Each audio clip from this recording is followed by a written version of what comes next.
The heat inside the Willow Fork livestock hall pressed down like a hand on the back of the neck, and 200 men, who had never once removed their hats for Della Renner, now held those hats against their chests and waited on her word. Outside, the June sun hammered the packed clay of 3 counties into brick. Inside, the auctioneer's stand stood empty, and every rancher and horse trader who had spent a dozen years laughing at the small woman with the calloused hands stood pressed shoulder to shoulder because their whole way of living had come down to a decision that was hers alone to make. She stood on the low platform in a plain gray dress gone pale at the seams, and she did not raise her voice, and she did not need to. Every animal they had left to work, every mount that could still be trusted to carry a man across broken country in the killing dry, traced its blood back to a single crooked colt she had bought for $28 when nobody in the valley would have given a dime. They waited on her judgment now. But the true judgment had been rendered years before, quietly, by the animals themselves and by the woman who had bothered to watch them. And everything that happened in that hot hall was only the world catching up to a verdict already written in flesh and bone and temper. To understand what she chose, you have to go back to the day she arrived with everything she owned, lashed under a canvas tarp, and a fold of bills that felt thinner every time she counted it. She came into the valley 11 years before, that reckoning in the spring of a year when the grass came up thick and lying promising more than the country ever meant to keep. She was 31 then, a widow of 2 years, and she came with the money her husband had left her, which came to $410 after the burial and the debts, and with that money she meant to buy a place and make a stand.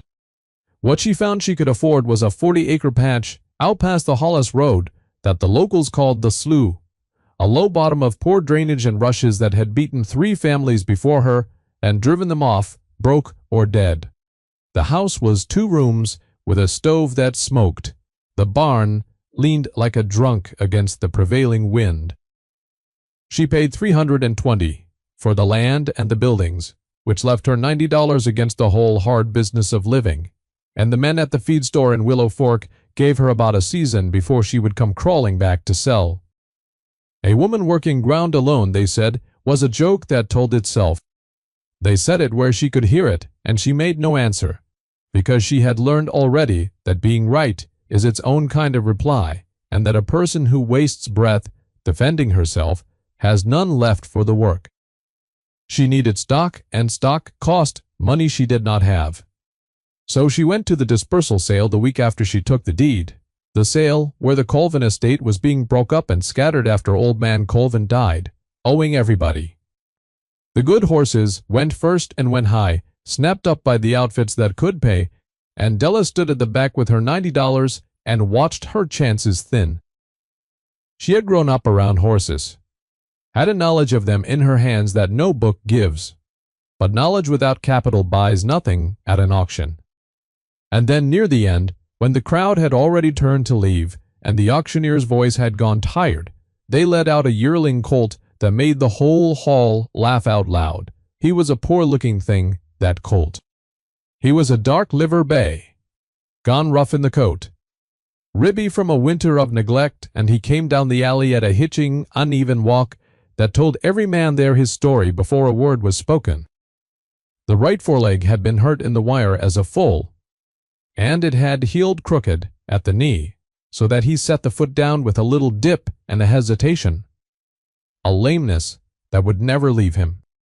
A lame horse is a dead horse on a working ranch, or ought to be, and the auctioneer barely bothered.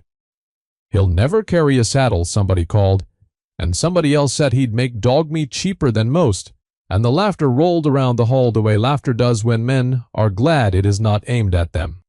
But Della had been watching the colt the whole slow way down the alley, and she had seen what the laughing men had not troubled to see.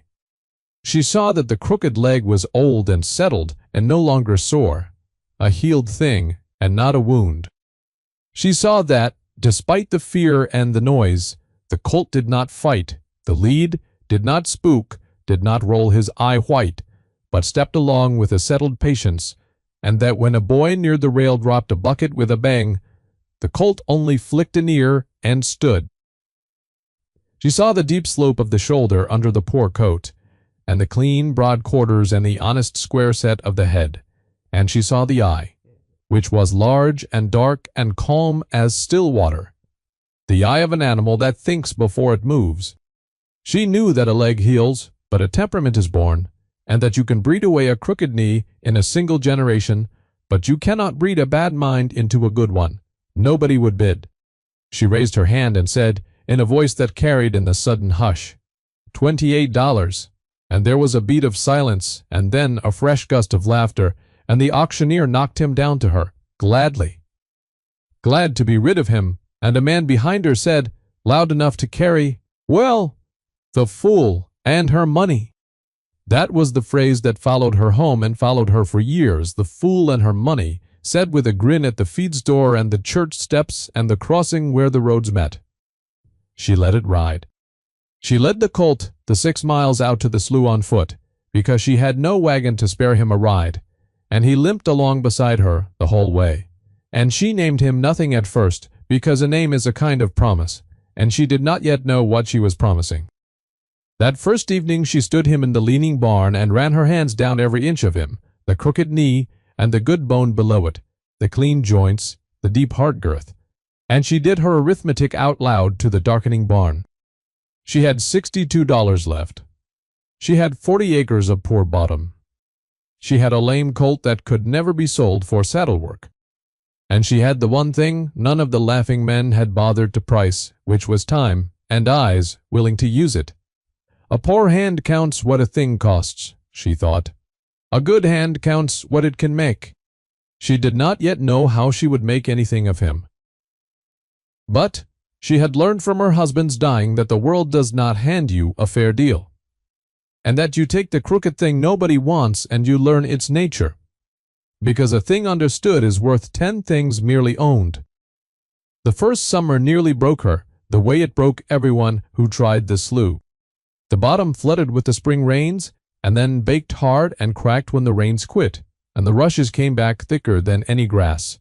And Della learned that the ground she had bought was the ground nobody wanted for the same reason. The colt was the colt nobody wanted, because it was hard and it was work, and it did not give itself up to the impatient.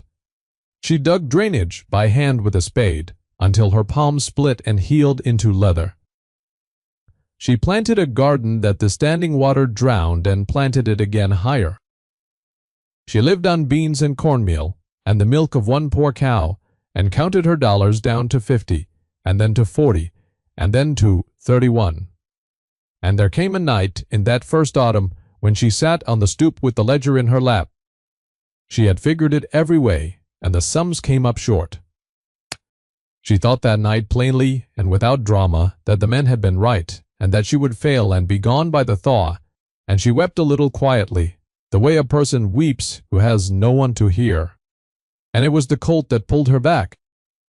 She heard him in the dark, moving in the barn, and she went out with the lantern, because a horse restless at night can mean colic. And she found him standing over the poor cow, who had gone down sick with something, and he was not troubled but attentive, standing guard the way a good horse will. And when Della came in, he turned his calm dark eye on her and lipped at her sleeve. She stayed with the cow through the night, and the cow lived, and in the small hours, leaning on the crooked colt's shoulder, Della felt the first stir of a stubborn hope, small as a coal, and she banked it and kept it low and told no one. She named him then, at last. She called him Steady, because that was the truest thing about him, and because a name spoken in a lonely barn at 3 in the morning is a bargain struck between two creatures that the daylight world need never know about. The old man came in the second year, and he changed everything, though it took her a long time to understand how much. His name was Anders Voll, and he had come from the old country as a young man and settled a small tidy place on the ridge above the slough, and he was regarded in the valley with a mixture of respect and unease, the way people regard someone who knows things they have forgotten. He was past 70, spare and slow, with hands that had gentled horses on 2 continents.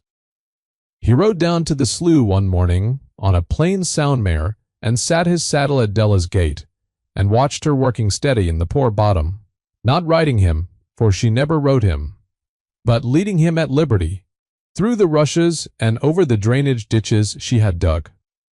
And she noticed that the old man did not laugh. He watched a long time. Then he got down stiffly and walked into the field and stood looking at the colt's crooked leg, and then at the colt's eye, and he was quiet. And at last he said, in his soft, deliberate cadence, "They laughed at this one." It was not a question. Della said they did. The old man reached and laid his hand on Steady's neck, and the colt stood for it, and the old man said, "The ground remembers what the plow forgets, and it speaks low, so you have got to bend down to hear it." She did not fully understand him then. He said, "This leg, it is nothing. A leg is the least of a horse." He tapped his own temple. And this he said, and laid his palm flat between the colt's calm eyes. "This you cannot buy, and you cannot beat into them, and you cannot breed it out once you have got it." He looked at her a while. "You have got an eye," he said, "for a woman they call a fool." Then he told her the thing that turned her whole notion around, the practical key that reframed the crooked colt from a burden into a fortune. "Do not ride him," the old man said. "He cannot carry. That leg will not last a hard day under a man. But he does not need to carry. Put him to the mares. A horse like this, calm in the head, honest in the bone, he does not need good legs to give what he has got. He gives it in his get. You breed him, and you breed that mind into every foal, and the leg you leave behind in one generation." He mounted his sound mare again and looked down at her. "In the old country," he said, "we did not throw away the crooked apple tree that bore sweet. We took the seed." Then he rode home. She had not thought of it. It seems simple, now laid out plain. But she had been so schooled by the valley certainty that a lame horse was a worthless horse that she had never once considered that Steady's worth was not in what he could do, but in what he could pass down, that his crooked knee was a fence around a treasure that kept other men out. She had no mares to speak of, only one aging plow mare of no particular breeding. But she bred that mare to Steady that season. And she went to a neighbor, 2 Ridges, over whose husband had died, and who had a pair of decent mares she could not afford to keep, and Della traded a winter's labor for the use of them, and she bred those 2. And she settled in to wait, because breeding is the slowest arithmetic there is. 11 months to a foal, and 3 years more before that foal can prove what it is, and a person who wants a quick answer should never take it up. But Della had time. Time was the one thing the laughing man had left her. The boy came the 3rd year. His name was Tomas, and he was the youngest of the Kettle family, who lived hard on a dry claim north of the slough, and were poorer even than Della. And Tomas was 9 that first summer he appeared, a silent, watchful child, who drifted down along the ditches and stood at the fence for hours, saying nothing. Della let him be. She had learned that some creatures come to you sideways and must not be reached for. After a week the boy climbed the fence and stood nearer, and after 2 weeks he was carrying water without being asked. And after a month he had names for all 3 foals that had dropped that spring, gangly long-legged things that followed their dams through the rushes, and the names he gave them stuck. He never mocked her, not once, and in a valley where every grown man had a joke ready, the plain acceptance of a silent 9-year-old was a thing Della found she leaned on more than she would have admitted. Thomas saw the sense in her method the way children see the sense in things, before the world teaches them what they are supposed to think. He would stand by Steady and lean his whole small weight against the horse's shoulder. And Steady would stand for him unmoving, and the boy would say, blunt as children are, "He's the best one, and they're all too stupid to know it." And Della would say, "They'll know it. She said it the way you say a thing you have decided to make true. The first foals grew."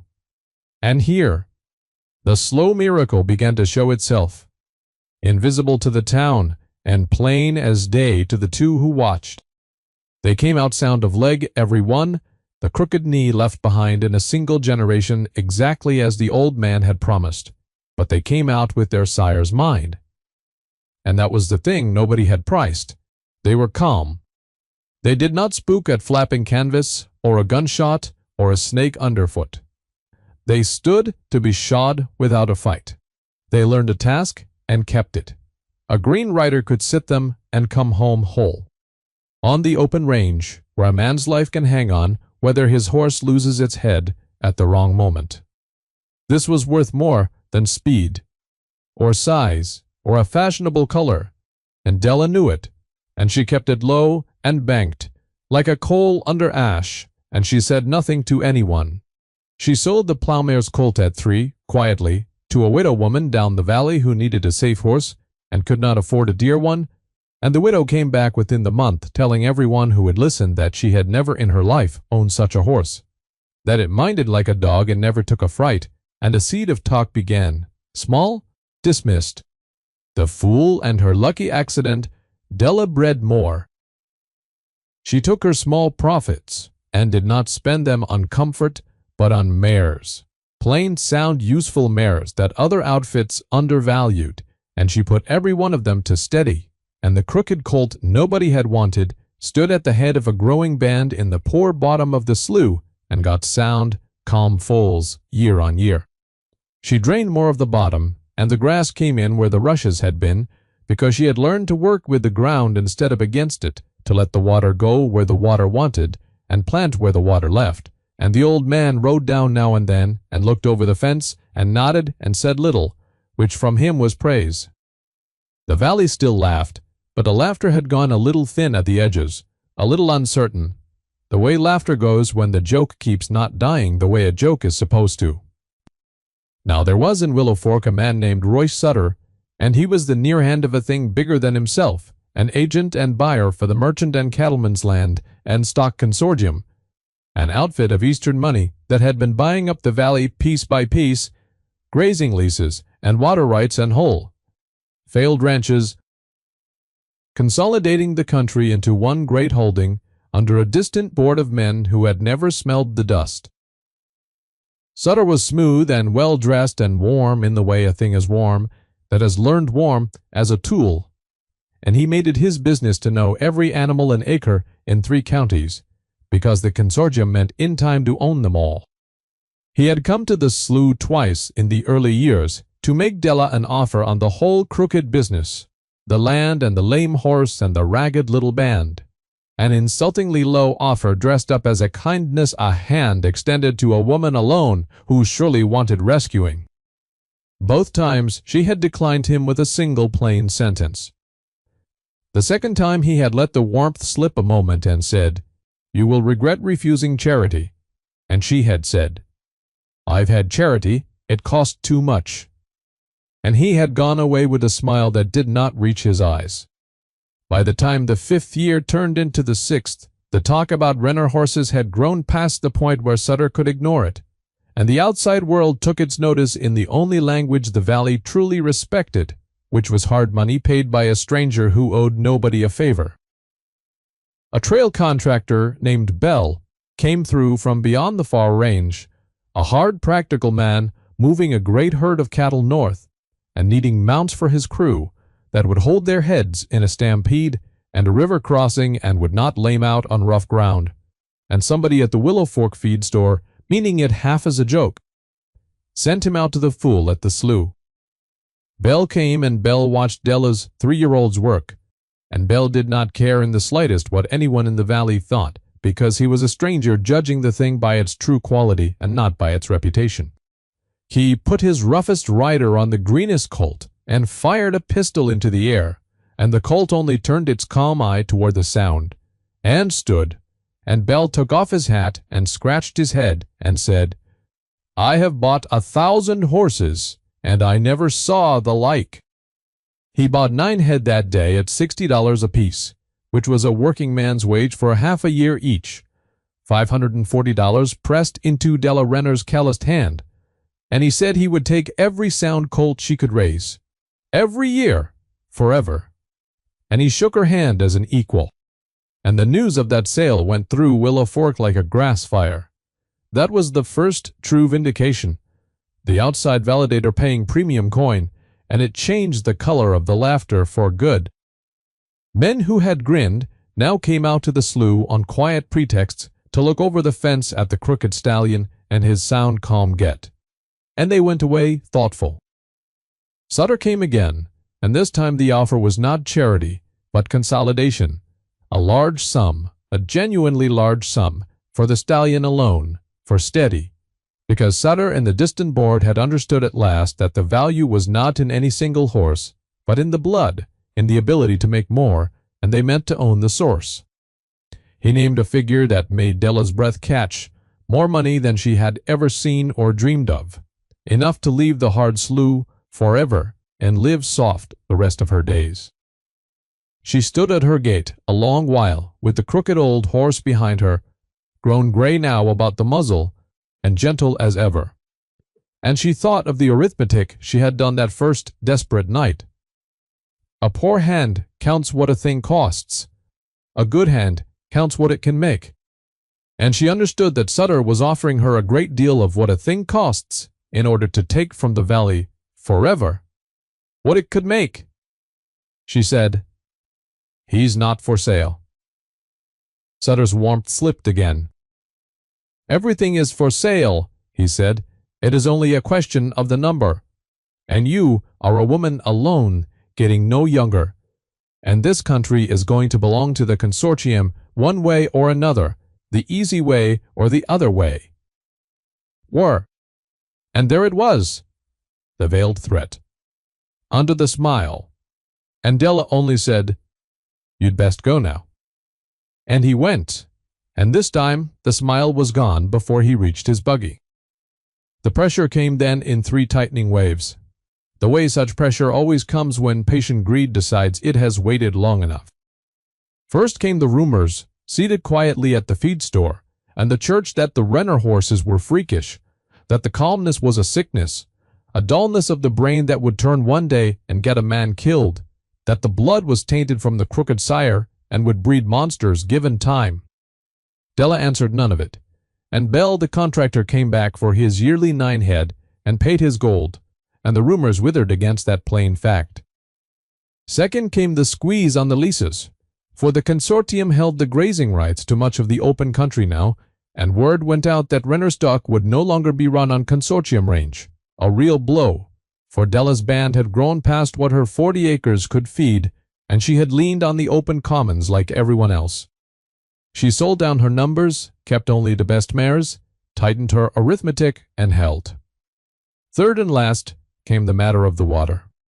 The consortium moved to control the head of the valley's water, the streams and the seeps that fed the whole country in the dry months, filing claims and building the beginnings of a dam at the Narrows. And Sutter let it be known, warmly, reasonably, that in a dry year the water would go first to those who had been cooperative. He was not merely threatening Della now. He was gathering the whole valley into his fist, and the valley, foolish and short-sighted and afraid, let him because the grass was still coming up green and lying, promising more than the country meant to keep. Then the dry came. It came in the 7th year of Della's stand, and it came like the open door of a furnace. A heat that stood over the valley and would not move week on week, until the green-lying grass burnt to brittle straw, and the seeps dried to cracked mud, and the streams shrank to strings of warm-standing pools, and then to nothing. The country that had beaten 3 families off the slough now turned and showed the whole valley what it truly was under the pretty seasons, and the ranchers who had run great herds on the open consortium range found their cattle dying by the score, and their fine, deep-bred saddle horses, the fast-blooded, nervous horses they had prized, going to pieces under the strain, laming out on the iron ground, spooking and running themselves to death in their thirst, useless in the hard, patient work of moving stock to water, and hauling and hanging on through a crisis. And Della Renner's horses did not break the blood of the crooked Colt held. Her sound, calm, even-tempered horses put their heads down and did the work, walked the iron ground without laming, hauled water without balking, carried desperate men across broken country without losing their minds, endured. The despised method proved out in the one test that finally mattered, the test of catastrophe, and the valley began, slowly in its extremity, to understand what it had laughed at for 7 years, and Sutter's hand closed. With the water short and the streams gone, the consortium's dam at the Narrows and the seeps it controlled became the whole life of the valley, and Sutter set the price of that water, and it was ruinous, and men who had mocked Della now mortgaged what the drought had left them to buy water from the Eastern Board at whatever Sutter named. He had them. The catastrophe he had not made, but had prepared for, had delivered the valley into his fist exactly as he had promised, and he walked the streets of Willow Fork, now with the warmth all gone, plain and cold, a man collecting. But the drought that made Sutter's water dear had done one other thing that neither Sutter nor the valley had reckoned. On the poor low bottom of the slough, the very ground nobody had wanted, the ground of bad drainage that Della had spent 11 years learning to read, the water had not entirely failed. For in learning to work with that wet ground instead of against it, in tracing over the years exactly where the water wanted to go, and gather and hide, Della had come to know the one thing about the slough that made it worth more in a drought than all the fine high ground in the county, which was that beneath the poor bottom lay a shallow, steady underflow, a slow sheet of water moving underground toward the low place that never entirely dried, because it did not depend on the rain of any single year, but on the deep, slow gathering of many. And years before, in a good year, with the little money the outside sales had brought, Della had done a quiet thing. She had hired the old man's grandsons to help her sink a well into that underflow, and then a second, hand-dug, timbered, patient work over 2 summers, and she had capped them and told no one. And she had banked that water like a coal under ash against a day she felt in her bones would come. Now the day had come, and while the whole valley's streams lay dead in the sun, the 2 wells on the low bottom of the slough ran cool and steady and sufficient. Not a flood, but enough for her own stock, and a great deal more besides. The humbled beggar came to her in the worst of it. He was the man who had said it first and loudest all those years ago, the fool and her money, a big prosperous rancher named Garrity, who had run the finest herd and the fastest horses and the loudest opinions in 3 counties, and the drought had ruined him worst of all, his cattle dead, his blooded horses broken, his money gone to Sutter for water that was not enough, and he came riding out to the slough on a borrowed mule because he had nothing left that could carry him. And he sat at Della's gate where Sutter had once sat, and he could not for a while make himself speak. Then he took off his hat, which he had never once seen him do, and he said, "Della, I've got children, and I've got no water, and I've got no right in this world to ask you for a thing, and I know it." And Della looked at the man who had made her the valley's joke for 11 years, and she had every reason and every right to name a ruinous price the way Sutter named ruinous prices, to make him pay in coin for every laugh. And the moral weight of that moment stood plain before her. She said, "Come in out of the sun." She watered his mule. End quote. She filled his barrels from the well he had not known existed, and when he reached for what money he had left, she closed his hand over it and said, "You'll pay by hauling. There's work enough for everybody now, and a man is worth his labor." And Garrity, that big, proud, ruined man, put his face in his hands at her gate and wept, and it was the beginning of the turning. Water the wells ran through the valley faster than the drought had, and the whole desperate country understood in an instant that the fool at the slough held water when the consortium's price had bled them white, and Sutter understood it too, and Sutter moved to crush it. He called the gathering at the Willow Fork Livestock Hall, the great meeting of the whole valley in its extremity, and he meant to bend Della's water to the consortium's fist as he had bent everything else. And so we come round again to that hot hall where this began. 200 men with their hats against their chests, the empty auctioneer's stand, the small gray woman on the low platform, and Royce Sutter standing before them, all in his good coat, making his case in a voice gone reasonable. He proposed, he said, a solution for the good of all. The consortium would purchase the Renner wells and the Renner land outright, would manage the water fairly for the whole valley, would end the crisis, and he named a price to Della before them all, a great price, the largest yet. and he spread his hands and smiled at the desperate crowd as a man bringing salvation. And then Royce Sutter made the small fatal error that greedy, careful men make, the overreach of a man too sure. To press his case to prove the value of what he offered to buy, he stood before the hall and recited the exact yield of Della's 2 wells, the precise gallons by the day, the depth of the timbering, the very count of the timbers, figures no living soul had ever been told, figures Della had never spoken aloud to anyone. Figures a man could only know if he had crept onto the slough in the dark and measured what she had banked in secret. The hall went quiet in a new way. Della let the silence hang. Then she said, in her plain, carrying voice, "That's a close count, Mr. Sutter, for a thing I never told a living soul. How is it you know the number of my well timbers to the one?" And Sutter's mouth opened, and no reasonable warm word came out of it, because there was no answer that was not a confession. And every man in the hall understood at once that the consortium's agent had been spying and scheming to seize the one water the valley had left, and the warmth curdled off him for good, and the room turned. Della stepped forward. She said the wells were not for sale. She said them plain into the hush. Not to the consortium, not to any Eastern board, not to any man who would set a ruinous price on the life of his neighbors in the worst of a dry year. Pico. Sutter began to speak of leases and rights and the law, and Della said over him, quiet and hard, "The water on the slough belongs to the slough, and the slough belongs to this valley, and here is my price." And she named it. She said that any family that needed water could come and take it, and would pay, not for the water, which was not hers to sell any more than the rain was, but only for the hauling and the keeping of the wells, a fair wage for a fair labor, the same as she had told Garrity, near enough to free that no ruined man in the county would go dry for want of coin. She said she would rather have neighbors than money, having tried both. And she turned her calm, dark eye on Royce Sutter, the same steadiness she had first seen in a crooked colt at an auction 11 years before. And she said, being right was always going to be its own reply. "Mr. Sutter, I only had to wait for the dry to say it for me." The reversal came all at once, the way such things come after long restraint.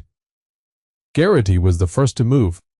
That big ruined man stepped up onto the low platform beside her and turned to face the hall and said, "This woman watered my children when I had laughed at her 11 years, and any man that stands with the consortium against her stands against me." And he put his hat back on his head, which was its own kind of statement. And then the hall moved, the whole 200 hats going back on, men turning their shoulders to Sutter and their faces to Della, and Sutter stood alone in his good coat in the middle of a room that had belonged to him an hour before, defeated not by force nor by law nor by any weapon, but by simple decency laid bare against his greed. And he gathered his papers and went out into the killing sun, and the consortium's grip on the valley broke that afternoon, because a fist needs a hand around it, and the valley had taken its hand away. The rains came that autumn, at last, breaking the dry, and the streams filled, and the seeps ran, and the grass came up again, though the whole valley remembered now that the grass lies, and only the deep water tells the truth. Della's wells kept running through it all, and the valley kept its bargain, hauling and keeping and paying its fair wage, and no family went dry. Garrity rebuilt his place with Renner horses under him, sound calm horses that had held their heads when his blooded fast ones broke, and every working outfit in 3 counties now bred to the line, so that the crooked colt bought for $28 became the sire and grandsire of the best working horses the country ever knew. Prized for the one thing that cannot be bought or beaten in, the calm, honest mind that Della had seen in a scared yearling's eye when every other man in the hall saw only a lame thing fit for dog meat. Steady lived out his years in the low bottom of the slough, gray and gentle, with the boy Tomas grown tall beside him, and he died old in the deep grass, and Della buried him herself on the high ground where he could be seen. The old man came down one last time near the end of that year, past 80 now, and slower than ever. And he sat his sound mare at Della's gate, and looked over the heeled bottom at the mares and the sound calm foals and the two capped wells, and he did not say much because he never did. He said you heard it. That was all. You heard it, when the rest of them were too busy talking. And Della, who was no longer a woman alone in that valley but a fixture in it, respected and belonging, leaned on the gate beside the old man, and watched a new foal she had named Nothing Yet, a foal with a calm dark eye, and 4 sound legs, and the whole crooked colt's blood running quiet in its veins, and she said, "The ground remembers," and the old man nodded, and rode home up the ridge in the good rain, and that is the end of it. Safe to say that the fool and her money built the only thing in that valley the dry could not take, and the valley never called her a fool again. Elle a mis plein de refs. Elle a mis plein de refs, c'est trop bien.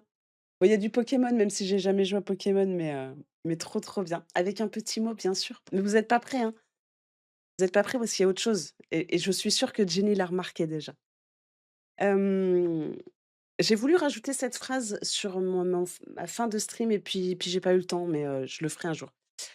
Hem, laisse tes rêves changer la réalité, mais ne laisse pas la réalité changer tes rêves. Nelson Mandela. Ne cesse jamais de croire en ton rêve, Suki. Nous serons là pour te soutenir et t'aider afin de le réaliser. Trouve ton chemin et sois heureuse. Jenny Jane. Comment vous dire que quand on passe une journée de merde et qu'on reçoit ça, avec ce petit mot, ben j'ai versé ma petite larme. Voilà.